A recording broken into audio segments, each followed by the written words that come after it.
circa 2 anni fa mi sono messa a scrivere di notte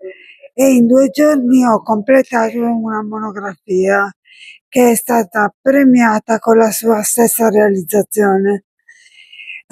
Questo libro è una storia che racconta di me, che racconta dei miei disastri,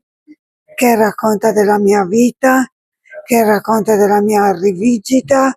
che racconta della mia ripresa, che racconta di me